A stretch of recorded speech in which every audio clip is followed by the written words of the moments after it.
आमचे नवनवीन व्हिडिओ पाहण्यासाठी आमच्या ज्ञान मंदिर या चॅनलला सबस्क्राइब करा आणि हो बेल आयकॉन दाबायला विसरू नका।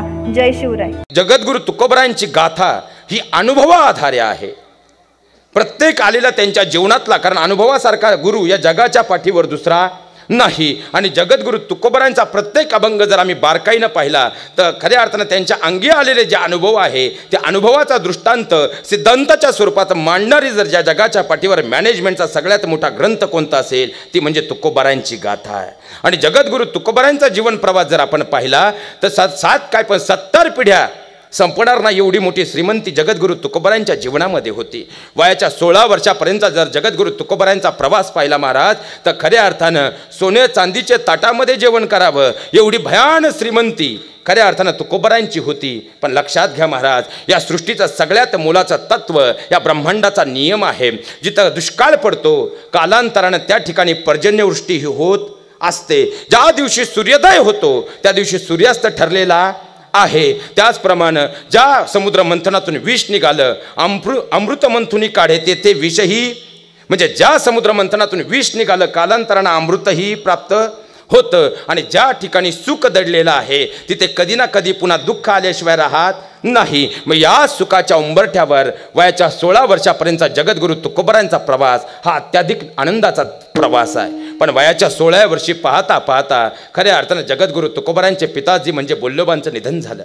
काही अवघ्या महिन्यामध्ये कनकाई माऊलीही अनंतात विलीन झाल्या। आता तुकोबराय मात्र एकाकी पडले। आधार होता तो आपल्या 2 भावंडांचा। खऱ्या अर्थानं तुकोबरायांच्या जीवनाचा प्रवास वयाच्या 12व्या वर्षी जर पाहिलं तर सावजी आधीच खऱ्या अर्थानं परमार्थामध्ये तल्लीन असल्याने बोल्लोबांनी सगळी व्यवहाराची जबाबदारी तुकोबरायाने दिली होती। आणि जे आत्महत्याचा विचार करणारी तरुणाई आहे ना, मी नेहमी सांगतो महाराज, आज माझ्याकडे वेळ कमी आहे पण एक गोष्ट सांगतो, आम्ही जगाच्या पाठीवर मोठमोठ्या मोटिवेशनल स्पीकरची खऱ्या अर्थानं व्याख्यानं ऐकतो, सेमिनार ऐकतो, पण या जगाच्या पाठीवर मॅनेजमेंटचा सगळ्यात मोठा ग्रंथ आणि सगळ्यात मोठी जीवनानुभूती कोण असेल ते महावैष्णवमौली ज्ञानोबा आणि तुकोबराय आहेत। हे सगळ्यात मोठं वास्तव आहे, सगळ्यात मोठं।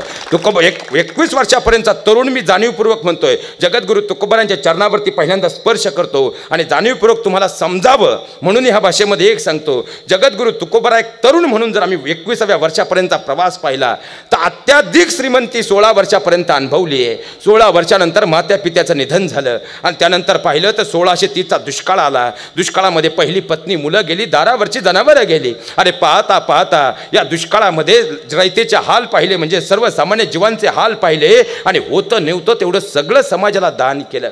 पण जशी ओमिक्रॉनची लाट आली तशी दुष्काळाची दुसरीही लाट त्या काळात आली आणि त्या लाटेमध्ये पाहता पाहता तुकोबरायांच्या कुटुंब खऱ्या अर्थानं उद्ध्वस्त झालं असं म्हटलं तर वावगं ठरणार नाही। अरे पहिली पत्नी गेली, मुलं गेली, दारावरची जनावरं, लाडकी जनावरंही गेली, पण याही परिस्थितीत तुकोबराय खचले नाहीत महाराज। अहो एवढं काही कमी होतं म्हणून पाहता पाहता सावजीच्या पत्नीचं निधन झालं आणि खऱ्या अर्थानं आधीच विरक्त असणारा सावजी मात्र आपला प्रपंचामध्ये तल्लीन, खऱ्या अर्थानं तल्लीन न होता परमार्थामध्ये तल्लीन होऊन, म्हणजे प्रपंचाची विरक्ती आणि परमार्थाची आसक्ती अंतःकरणात निर्माण करून पाहता पाहता तीर्थाटनासाठी निघून गेला। सगळी जबाबदारी तुकोबरायांच्या खांद्यावर आलेली आहे। आणि या काळामध्ये ज्यांच्याकडून येणं होतं त्यांनी दोन्ही हात उंच केले आणि ज्यांना देणं होतं ते दाराशी बसले। जगाच्या पाठीवर सगळ्या श्रीमंती अनुभवलेले तुकोबराय 21व्या वर्षी मात्र खऱ्या अर्थानं 2 वेळचं जेवण अवघड होऊन बसलं। मग विचार करा, आमच्या जीवनामध्ये सगळ्या तरुण मित्रांना विनंती आहे, आमच्या जीवनामध्ये एवढी संकट आली का?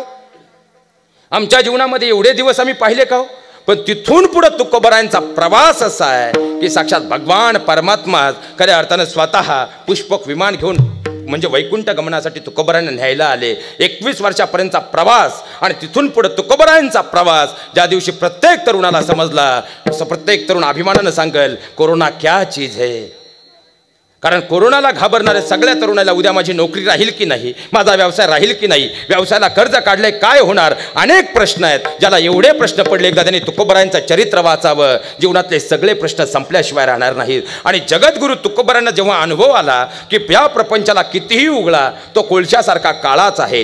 कारण बचनाग नावाची एक वनस्पती आहे, ही बचनाग नावाची वनस्पती खाताना एवढी गोड लागते, अमृताहुनी गोड अशी असणारी बचनाग नावाची वनस्पती। पण ही वनस्पती खाताना गोड लागते, पण नंतर तुम्ही कितीही उपचार करा मृत्यू मात्र निश्चित आहे. आणि तुकोबराय म्हणतात या बचनाग नावाच्या वनस्पतीसारखा हा प्रपंच आहे, जो सुरुवातीला अत्याधिक गोड लागतो, कालांतराने मात्र तो कोळशासारखा कितीही उघडा काळाच आहे. आणि पाहता पाहता हे प्रापंचिक जीवन अनुभवलं आणि तुकोबरायांच्या अंतकरणातही प्रपंचातून विरक्ती आणि परमार्थाकडे आसक्ती निर्माण झाली आणि तुकोबरायांचं एक एक पाऊल भामचंद्र डोंगरावर पडू लागलं. 8 दिवस अन्न पाण्याविना भगवंताच्या नामाचा टाहो फोडला. अरे अंतकरणातून निघालेली साधी भगवंतापर्यंत पोचतेस. पाहता पाहता भगवंताच्या नामाचा गजर या खऱ्या अर्थानं स्वर्गादी देवतांपर्यंत पुढे ब्रह्मांडापर्यंत विलीन झाला आणि भगवान परमात्म्याच्या नावावरती हा टाहो पडला आणि साक्षात महासर्पाचं रूप घेऊन भगवान परमात्मा साक्षात भामचंद्र डोंगरावर आले. तुकोबरायांच्या भोवती वेटोळं निर्माण केलं आणि शेवटी आकाशवाणी झाली, तुकोबा डोळे उघडा बरं, आता साक्षात मी आलोय तुमच्या भेटीला. पण तुकोबरांनी इच्छाने सांगितलं, देवा तुम्ही आलात हे ठीक आहे, पण डोळे मात्र मी उघडणार नाही. कारण ज्याप्रमाणे चातक पक्षी एवढं महाकाय सगळीकडे पाणी आहे, पण जरी पाणी असेल तर समुद्राचं खऱ्या अर्थानं पावसाचं पडणारं पाणी सोडून तो दुसरं कोणतंही जल ग्रहण करत नाही. त्याप्रमाणे देवा तो असाही देव जळी स्थळी भरला रीता ठाव नाही. म्हणजे भगवान परमात्मा तुम्ही तर असेही चराचरात सामावलेले आहेतच ना. म्हणून ज्या खऱ्या अर्थानं चातक पक्षासारखं मी मूळ स्वरूप तुमचं वगळता इतर दृष्टीचं काहीही पाहणार नाही. तुकोबरायांचा हट्ट पाहिला आणि शेवटी भगवान परमात्म्याचाही नाईलाज झाला आणि भगवान परमात्म्यानं मूळ स्वरूप धारण केलं. आणि जसं मूळ स्वरूप धारण केलं, खांद्यावर हात ठेवला, सांगितलं, तुकोबा आता तरी डोळे उघडा. आणि जसे तुकोबरायांचे डोळे उघडले, भगवान परमात्म्याचं ते रूप पाहिलं आणि डोळ्यातून खळखळ अश्रू ओघळू लागले. देवा देवा काय रे अनंत जन्माची तुकोबराची पुण्याई, म्हणून साक्षात तू यावं देवा, तू यावं. अहो खऱ्या अर्थानं तुकोबरांनी भगवंताला घट्ट मिठी मारली. डोळ्यातली अश्रू जणू काही भगवंताच्या खांद्यावर पडली आणि भगवंताने तुकोबरांना शांत केलं. पाहता पाहता दोघांची गळाभेट झाली आणि काही काळ गेल्यानंतर भगवान परमात्म्यानं सांगितलं, तुकोबा आता इथं थांबून मला जमायचं नाही बरं. माझे तुझ्याकडे तर आता गावाची गहनखतं असतील, माझ्याकडे संबंध सृष्टीची गहनखतं आहेत, तिथं सोडवावी लागतील. आता निघतो बरं. पण भगवान मोठ्या माणसांचं लक्षण असतं महाराज. मोठी माणसं जाताना मोकळ्या खऱ्या अर्थानं जात नाहीत. भगवान परमात्म्यानं सांगितलं, तुकोबराय आता प्रपंचातली विरक्ती आणि परमार्थाची आसक्ती जर अंतकरणामध्ये आहे तर आता जाताना माझी एक इच्छा आहे, एवढ्या दुरून तुमच्या भेटीला आलोय, म्हणून खऱ्या अर्थानं आता जात असताना काहीतरी निशाणी मागं राहिली पाहिजे. माझ्याकडे काहीतरी तुमचं मागणं आहे का? तुकोबरांनी सांगितलं, देवा आजपर्यंत मागण्यातच काळ गेला रे, पण आता तुझी भेट झाली आणि तुझी भेट झाल्यानंतर या जगात मागण्यासारखं काहीच राहत नाही. कारण शेवटचा अच्युत बिंदू म्हणजे तू आहे. आता मला काही नको. पण भगवान परमात्म्याने सांगितलं, नाही बरं तुकोबराय, या सृष्टीच्या पाठीवर आज मी तुम्हाला एक गोष्ट हक्कानं सांगतो, तुमच्या भेटीला मी आलोय, मग आपल्या भेटीची काहीतरी आठवणीत राहिलीच पाहिजे, काहीतरी मागा तुकोबराय. तुकोबरायांनी सांगितलं, देवा मला खरंच काही नको. पण भगवंताचा हट्ट पाहिला आणि शेवटी तुकोबरायांनी सांगितलं, म्हणती काही मागा. देवा मला खरंच काही नको, पण तू देणारच आहे ना. तर आता खऱ्या अर्थानं आजपर्यंत मी प्रपंच अनुभवला, हा प्रपंच पाहिला, हा प्रपंच कोळशासारखा काळा आहे. आता त्या प्रपंचामधून माझी विरक्ती निर्माण मला आता तुझा आठव झालाय. देवा फक्त एकच कृपा कर, तुझा विसर मला पडू देऊ नको. अभंगाचं प्रथम हेची दान देगा देवा, हेची दान देगा देवा, हेची दान देगा देवा, हेची दान देगा देवा, हेची दान देगा देवा, हेची दान देगा देवा,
न